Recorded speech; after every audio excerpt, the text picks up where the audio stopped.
1 दिसंबर 2019 ये तारीख याद रखिएगा। अगर आपके पास अपना व्हीकल है, चाहे वो आप पर्सनल यूज के लिए इस्तेमाल करते हो या आप उसको ट्रांसपोर्ट के लिए इस्तेमाल करते हो, किसी भी प्रकार का व्हीकल अगर आपके पास है तो ये आपके लिए बहुत इंपॉर्टेंट है।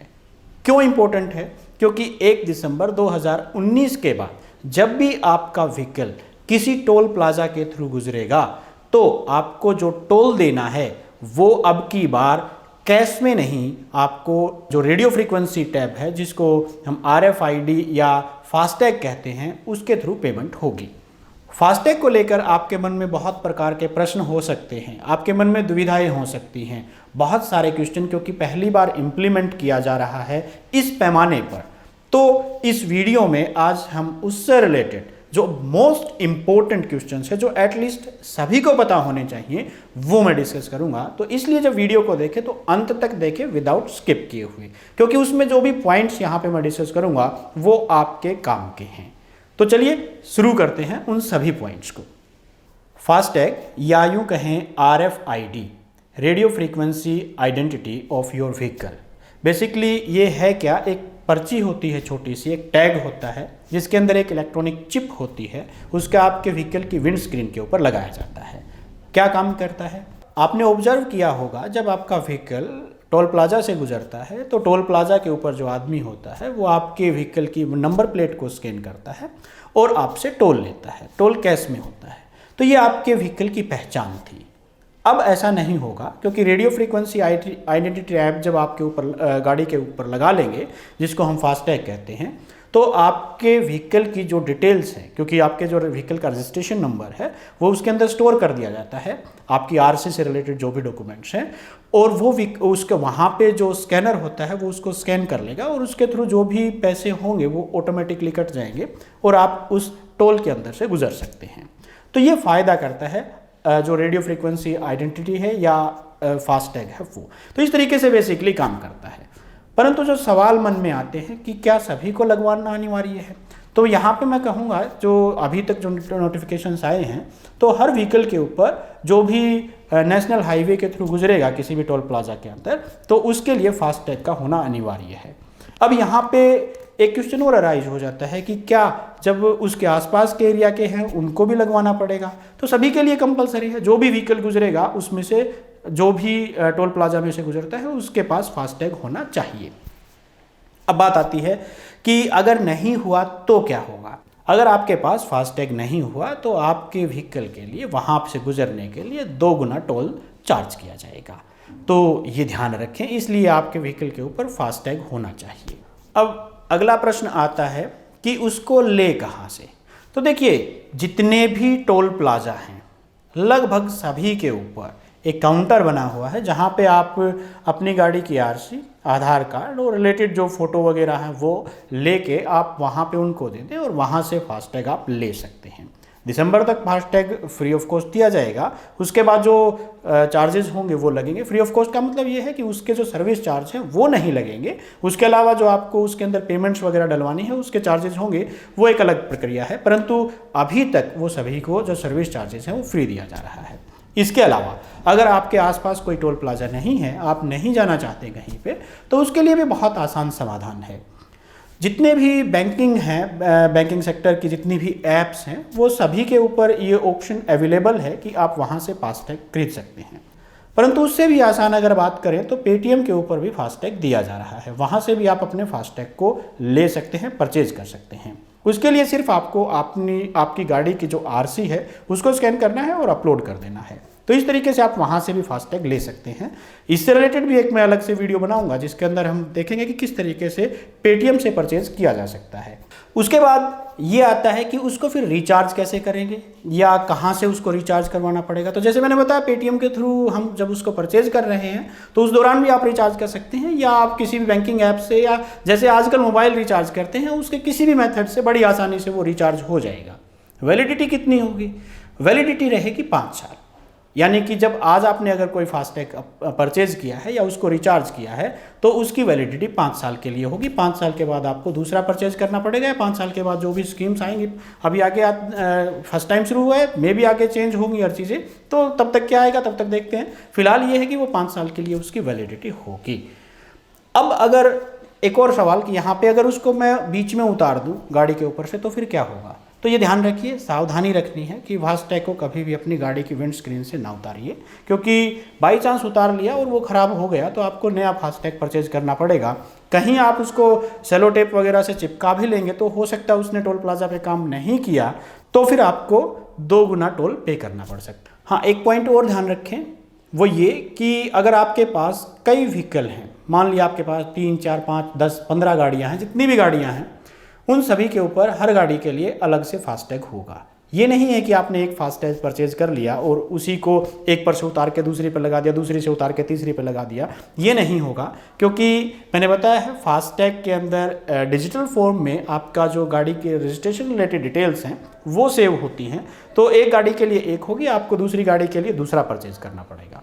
एक और ध्यान रखें, फास्टैग को हमेशा विंड स्क्रीन के बीच में ही लगाएं, उसको उतारें नहीं, टेम्पर ना करें, ख़राब ना करें उसको, और ऐसी जगह पे लगाएं जो इजीली एक्सेसिबल हो सके, वहाँ पे जो डिवाइस है उसको आसानी से स्कैन कर सके। इस रिलेटेड में मैं एक वीडियो बनाऊंगा कि आपको फास्टैग अगर आपकी गाड़ी के ऊपर है तो आपको क्या क्या सावधानियाँ बरतनी चाहिए, किस तरीके उसको यूज़ करें। तो क्योंकि कई बार ऐसा भी होता है कि आपके सामने कोई व्हीकल है, उसने पे नहीं किया और आपके जो अकाउंट था उससे पैसे कट गए और वो निकल गया, अजब लग रहा है।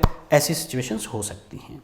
इसी के लिए मैं एक वीडियो बनाऊंगा कि आपको क्या सावधानियां रखनी है कि आपको टोल प्लाजा के ऊपर आपका ही जो रेडियो फ्रीक्वेंसी आइडेंटिफिकेशन टैग है, RFID टैग है या फास्टैग है, उससे आपके ही पैसे, सिर्फ आपके व्हीकल के लिए पैसे कटे, दूसरा व्हीकल आपके फास्टैग से क्रॉस ना कर पाए। कई बार ऐसा हो जाता है, दूसरा व्हीकल क्रॉस कर जाता है, तो उससे बचने के लिए वो वीडियो जरूर देखिएगा। मैं उसका लिंक भी नीचे डिस्क्रिप्शन में डालूंगा, इसकी वीडियो के बाद में उसको अपलोड करूंगा। तब तक आप चैनल को सब्सक्राइब कर सकते हैं। अब बात कर लेते हैं फास्टैग के फ़ायदों के कि क्या फ़ायदे हो सकते हैं। तो सबसे बड़ा फ़ायदा तो ये है कि आपके व्हीकल को रुकना नहीं पड़ेगा टोल प्लाजा के ऊपर, आप तुरंत निकल सकते हैं। एक सबसे बड़ी समस्या ये भी कई बार देखा गया है कि अभी जब लेन के अंदर लगते हैं हम, तो एम्बुलेंस खड़ी रहती है, उसको भी कई बार रास्ता नहीं मिल पाता क्योंकि गाड़ियाँ इस तरीके से सेट कर देते हैं। तो यहाँ पे अब इस तरह की सिचुएशंस नहीं होंगी। जो टोल प्लाजा है उसके ऊपर लंबी लंबी कतारें हो सकता है ना हो भविष्य में, तो ये फ़ायदा हो सकता है। एक तो सबसे बड़ा फ़ायदा ये है।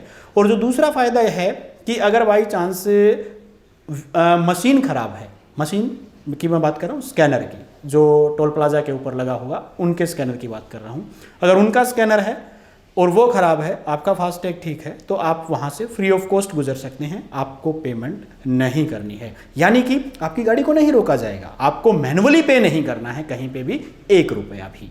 समझ गए होंगे मेरे ख्याल से, बहुत फ़ायदे की चीज़ है। दूसरी बात, आपको कैश लेके चलना ही नहीं है। कैश के लिए जैसे खुले पैसे की हम बात करते थे, कई बार होते थे, नहीं होते थे, 5 रुपये उसमें छोड़ दिए, 10 रुपये उससे, इस तरह का चलता था। तो अब वो नहीं होने वाला, बिल्कुल ईजिली आप चलेंगे, आपको किसी भी प्रकार के कैश साथ लेके चलने की ज़रूरत नहीं है। एक फ़ायदा ये भी होने वाला है। हर डिटेल्स, यानी कि आपका फास्टैग जो भी लिया, आपके पैसे वहाँ पे कट गए और उसका अलर्ट आपके पास आएगा। ये नहीं है कि आपको नहीं पता चलेगा, जब भी पैसे कटेंगे आपको उसका अलर्ट मिलेगा, मैसेज के थ्रू आपको इन्फॉर्मेशन आ जाएगी। इसके अलावा जिस भी कंपनी का आप फास्टैग यूज़ कर रहे हैं, चाहे वो पेटीएम का है, किसी बैंकिंग ऐप का है, तो वहाँ पे सारी डिटेल्स, जैसे अभी तक आपकी ट्रांजैक्शन डिटेल्स होती थी, वहाँ पे सारी डिटेल्स मिलेंगी, कब आपने क्रॉस किया है, उसकी क्या पेमेंट हुई है। तो ये भी एक फ़ायदे की चीज़ रहेगी। एक फ़ायदा, जब रिचार्ज की बात करते हैं तो कई बार हमें ऑफर्स मिलते हैं, तो यहाँ पे भी ऑफर्स दिए जाएंगे क्योंकि स्टार्टिंग स्टेज है। यहाँ पे अभी तो ऑफर बहुत सारे मिलने हैं, यहाँ तक कि 10% तक की आपको हर रिचार्ज के ऊपर बचत हो सकती है, तो आप रिचार्ज करके रख सकते हैं। दूसरी बात, कितना 10% की जहाँ तक बात करें तो 100 रुपये पर 10 रुपये का बेनिफिट होना है, 1000 रुपये पर 100 रुपये का बेनिफिट होगा। तो कोशिश कीजिए जितना मैक्सिमम अमाउंट से आप यूज़ कर सकते हैं, जितना भी रिचार्ज कर सकते हैं, ताकि बेनिफिट अभी मिल जाए, बाद में हो सकता है स्कीम रहे ना रहे, क्यों, और वैलिडिटी क्योंकि 5 साल के लिए रहनी है, तो 5 साल तक आपका पैसा कहीं नहीं जाना, सेव रहेगा। तो इसलिए जितना मैक्सिमम अमाउंट से हो सके अपना रिचार्ज करके रखिए। तो ये भी एक बेनिफिट है, रिचार्ज में आपको बेनिफिट यहाँ पे मिल सकता है कैशबैक का। तो ये सारे बेनिफिट तो आपके पर्सनल बेनिफिट थे, कुछ सोशल बेनिफिट भी हैं। जैसे मैंने बताया था अभी इस वीडियो में बीच में कि लंबी लंबी कतारें नहीं रहेंगी, क्योंकि तुरंत व्हीकल निकल सकते हैं। कतारें नहीं होंगी तो जैसे पहले हमने डिस्कस किया था बीच में कि कई बार एम्बुलेंस को भी जगह नहीं मिल पाती थी टोल प्लाजा से गुजरते वक्त, तो अब इस तरह की नहीं होंगी, तो सोशली सभी को बेनिफिट मिलेगा, टाइम कम लगेगा। उसके अलावा जब व्हीकल स्टॉप नहीं होंगे तो जैसा आजकल हमने देखा था कि चारों तरफ एयर क्वालिटी बहुत ही ख़राब है, पोल्यूशन बहुत ज़्यादा है, तो व्हीकल आमतौर से हम बंद नहीं करते थे, तो वो भी बेनिफिट मिलेगा क्योंकि व्हीकल जब निकल जाएगा वहाँ पे तो ज़्यादा देर के लिए रुकेगा नहीं, ज़्यादा देर के लिए रुकेगा नहीं तो इंडियन आइडल स्टेट में नहीं पहुँचेगा और वहाँ पे जो पोल्यूशन है वो भी काफ़ी कम होगा। इसके अलावा कई बार हॉर्न दबाते रहते थे लोग कि नेक्स्ट वाला चलता रहे, तो वो पोल्यूशन भी कम होगा, साउंड पोल्यूशन काफ़ी कम हो जाएगा। राष्ट्रीय स्तर पर कुछ बेनिफिट्स, इकोनॉमिक बेनिफिट्स भी हो सकते हैं। क्यों? क्योंकि अभी तक जो टोल प्लाजा जितने भी होते थे वहाँ पे आदमी बैठाए जाते थे, कर्मचारी होते थे, उनको एक्स्ट्रा पेमेंट और वहाँ पे टाइम भी कंज्यूम होता था। अब वहाँ पे इस तरह का नहीं होगा क्योंकि टाइम कंज्यूम नहीं होगा, एक्स्ट्रा मैन पावर नहीं लगानी पड़ेगी, तो ये भी एक बेनिफिट होगा, जल्दी काम हो जाया करेगा, वो मैन पावर कहीं और यूज़ की जा सकती है। अब एक सवाल और बहुत सारे व्यूवर्स के मन में आ रहा होगा, क्योंकि बहुत सारे व्यूवर्स ऐसे भी हैं बीच में जो कुछ स्पेशल बेनिफिट्स मिलते थे जिनको, यानी कि जिनको टोल से छूट मिलती थी, तो क्या उनके लिए भी RFID होना ज़रूरी है? जी हाँ, वो RFID होना ज़रूरी है। उसके लिए थोड़ी सी प्रक्रिया लंबी है, आपको लंबी इतनी ज़्यादा भी नहीं है। जिस डॉक्यूमेंट्स के थ्रू आपको छूट मिली थी वो डॉक्यूमेंट्स आपको एक बार टोल प्लाजा के ऊपर जाके दिखाने हैं। वो डॉक्यूमेंट्स जब वो सेटिस्फाई हो जाएं तो उसके बाद आपको छूट दे दी जाएगी।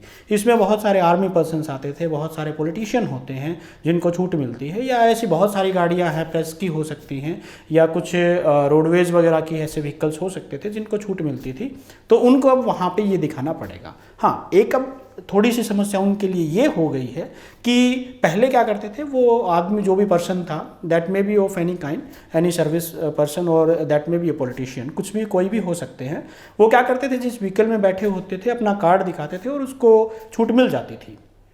अब क्योंकि RFID है, टैग है, जो एक मैंने अभी बताया कि एक व्हीकल के ऊपर एक ही लगेगा और वो छूट सिर्फ एक ही कार्ड पे मिल सकती है एक बार में। तो इसका मतलब ये हुआ कि आप जब भी जिस गाड़ी में भी जाएंगे, आप किसी गाड़ी में जाए कोई समस्या नहीं है, परंतु जो आपके डॉक्यूमेंट्स होंगे वो सिर्फ एक गाड़ी के साथ ही अटैच होंगे। तो इसलिए मेरी आपसे रिक्वेस्ट है कि जब अगर आप इस तरह का बेनिफिट्स लेना चाहते हैं, जितने भी आर्मी पर्सन्स हैं, तो वो जितना भी इस तरह का बेनिफिट जिनको भी मिलता था, वो ये थोड़ा सा ध्यान रखें कि आपने जो व्हीकल पर्सनल यूज़ के लिए इस्तेमाल करना है या जो मेनली आप यूज़ करते हैं, सिर्फ उसी पे RFID जो टैग है या फास्टैग है वो लगवाएं, उसके ऊपर आप छूट लें जिसका आप मैक्सिमम यूज़ करते हैं। तो छूट मिलेगी बट एक ही व्हीकल के ऊपर, बाकी के ऊपर तो पे करना पड़ेगा। तो ये भी बेनिफिट है एक बाकी सभी को, क्योंकि वो जो खर्चा था, जो एक्स्ट्रा खर्चा था, क्योंकि वो 4, 5, 7, 8, 10 व्हीकल को यूज़ करते थे, इसमें गए, उसमें बैठ गए, उसमें बैठ गए, उसके छूट मिल गई, तो उसका सभी को बेनिफिट मिलेगा। तो सोशली बेनिफिट है ये भी, एक तरीके से देखा जाए तो अच्छा ही है, ये भी एक अच्छी शुरुआत है। कुछ जो मोस्ट इंपॉर्टेंट पॉइंट्स थे वो जो आपको ध्यान रखने हैं। अब सावधानियों के लिए मैं एक अलग से वीडियो बनाऊंगा और अभी रिसेंटली मैं अपलोड करूंगा वीडियो कि आपको फास्टैग कैसे परचेज़ करें, क्योंकि मैं भी परचेज़ कर रहा हूं, आप भी साथ के साथ देखिएगा कि कैसे उसको परचेज़ किया जा सकता है आसानी से। अगर आपके मन में और भी कोई सवाल है इससे रिलेटेड तो कमेंट्स के अंदर ज़रूर लिखिएगा ताकि मैं उसको नेक्स्ट वीडियो में कवर कर पाऊँ। और हमेशा की तरह अगर आपको वीडियो ठीक लगे तो लाइक कर दीजिएगा। Thank you very much.